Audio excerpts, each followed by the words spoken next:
everyone, welcome to my YouTube channel. My name is Andrea, and in today's video I will be guiding you through the process of decorating your home so that it truly speaks to you and aligns with your lifestyle. The process of decorating or redecorating your home or apartment, although very exciting, can also be very stressful and very overwhelming if you don't have a plan. And when I say plan, I'm talking about all the little things that have to be considered and decided before you actually go and purchase new furniture, cushions, arts, and all that fun stuff that of course we will get to do once we have established a plan and design direction.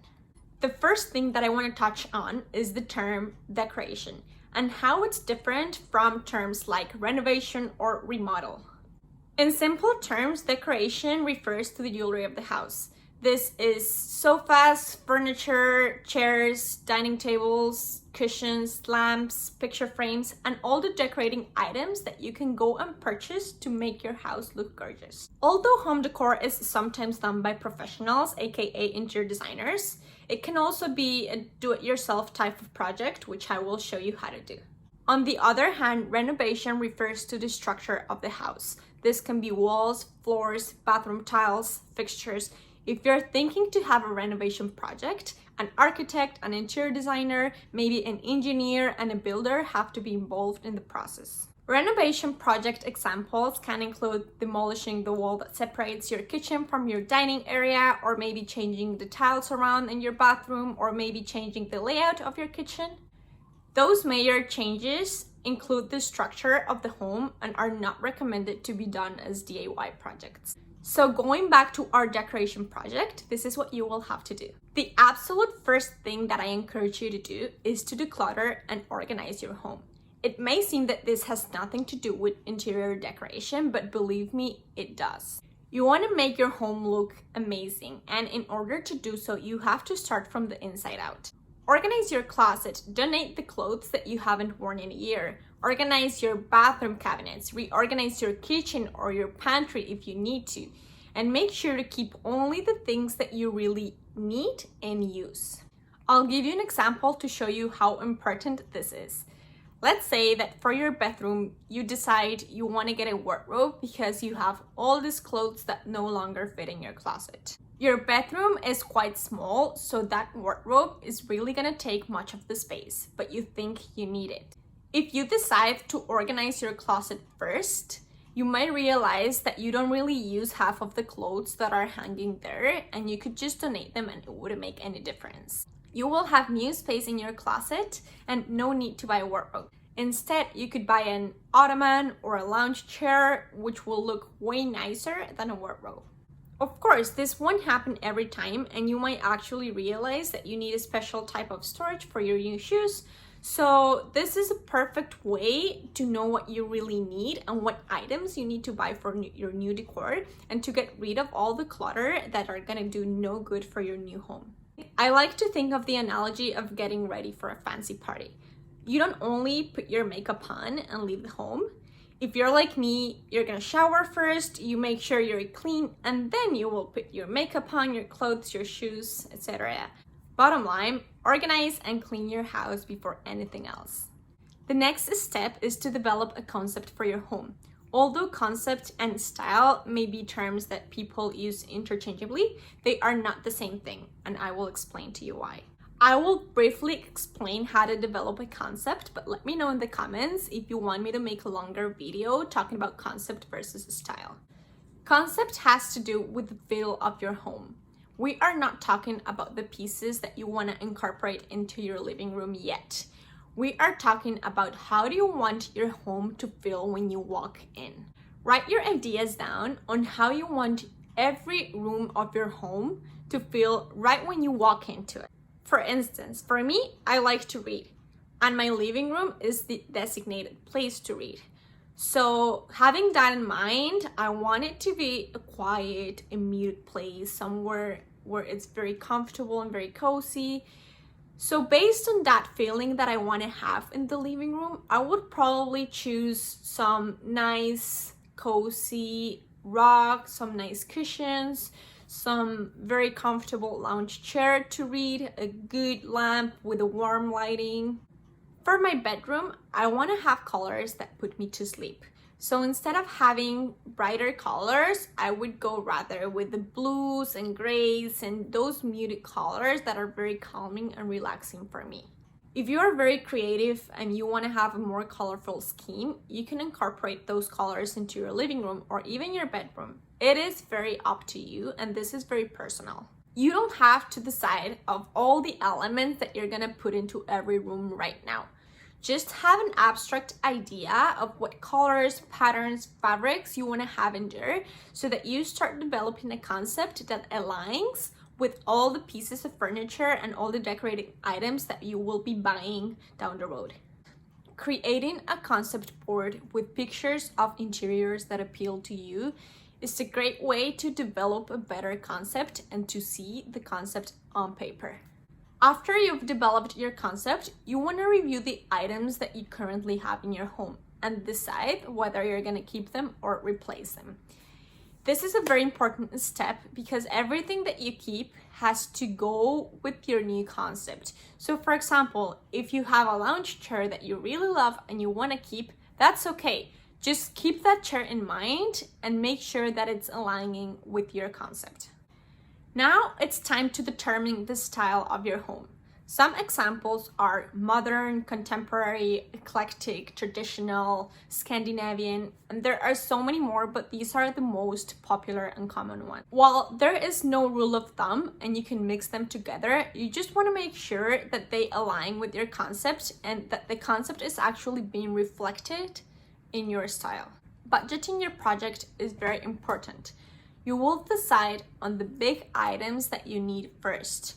You have to do this first for two reasons. Number one, they are the biggest pieces in the home, which will make the most impact. And number two, since they are the biggest, you will be spending most of your money on them. Make a list by room and list down all the furniture that you absolutely need to buy. Amongst your furniture, you can have sofa, night tables, coffee table, dining chairs, dining table, nightstands, bed head, and all the big pieces of furniture that you need. Even if you feel like your list is going beyond your budget, don't worry about that. You can cross out the items that you don't absolutely need later on. Think about your day-to-day activities and list the furniture that you use the most first. While you may be spending a little more money on good pieces of furniture. I'll give you an example. For my living room, I know that I need a really good lounge chair because that's where I spend a lot of time on while I'm reading, which is something that I do very often. So I'm gonna put that on the first in my list of the furniture for the living room. Because it's a living room, I also need a sofa for occasional guests. But since I'm not someone who spends a lot of time on the sofa, I'm probably not spending $5,000 on a sofa. So I'm just gonna put that like number 3 or 4 on the list. It all depends on your lifestyle. If your budget allows you for both and you wanna have pieces of furniture of the highest quality, you don't have to really put things by order of importance. You can just put them on the list in any order. Once you have a list of every room that you are decorating, you can now divide your overall budget into all those different spaces. It doesn't have to be exact, but knowing how many pieces you're gonna use for each room will give you an idea of how much you will be expending on that room. Although prices of furniture can vary widely, you want to take your budget in consideration and start looking for furniture stores that align with your budget. Also, sometimes furniture stores have an overall style type of furniture, so you want to make sure that you're looking into stores that are matching your style choices. I suggest you never shop for furniture online to avoid disappointments. You want to actually go into the store, sit on the chairs, on the sofa, try things out yourself, look at the fabric, look at the material physically to make sure that what you're buying is what you're expecting. sometimes what people do, and it's actually something that I did as a mistake and I regret it, is I went to IKEA, I saw a sofa, it looked really nice, it looked pretty small on that big space, and when I brought it to my apartment, it looks huge here, and it actually looks very weird because you have the sofa going all the way to like near the kitchen. So this is something that you really need to do. Also, if you want me to make a video about space planning and how to measure your furniture in relationship to your space and your square footage, let me know that in the comments. And always remember to keep your concept in mind, and do not forget that what you want to reflect is your concept and your style. Don't start looking for pieces of furniture that you think look nice but have nothing to do with your concept and style. Once you start choosing your furniture, what you want to do is create a furniture board. So what a furniture board is putting your pieces of furniture that you're selecting all together to see if they are working together. You can do this digitally. You can just download the pictures of the furniture that you're buying from the furniture store websites and then put them on like type of like a collage. Or you can also print them out and lay them on a piece of paper. After you've chosen all your furniture for your living room, for your dining room, for your bedroom, and all the rooms that you want to decorate, and you lay them on a piece of paper and you make sure they work with your style, with your budget, with your concept, you are ready to purchase. The very last step of the process is the smaller decorating items for your home. The smaller decorating items for your home are equally important to your design.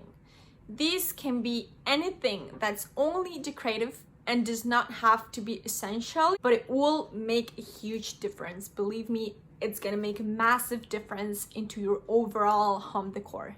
Examples of decorating items can be plants, vases, pots, statues, mirrors, picture frames, blankets, cushions, throws.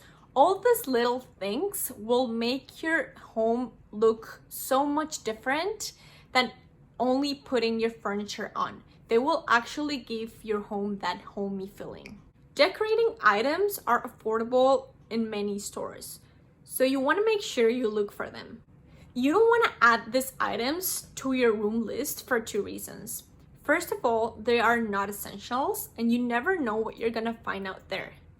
And second of all, you're not gonna be spending thousands of dollars on these items, so it's not really gonna make a difference in your overall budget. So my suggestion would be just to freely wander around the furniture shops, and if you see something that you like, just add it to your shopping cart, but keep in mind your concept. You don't want to buy things that have nothing to do with your concept just because they're cute or just because they're cheap.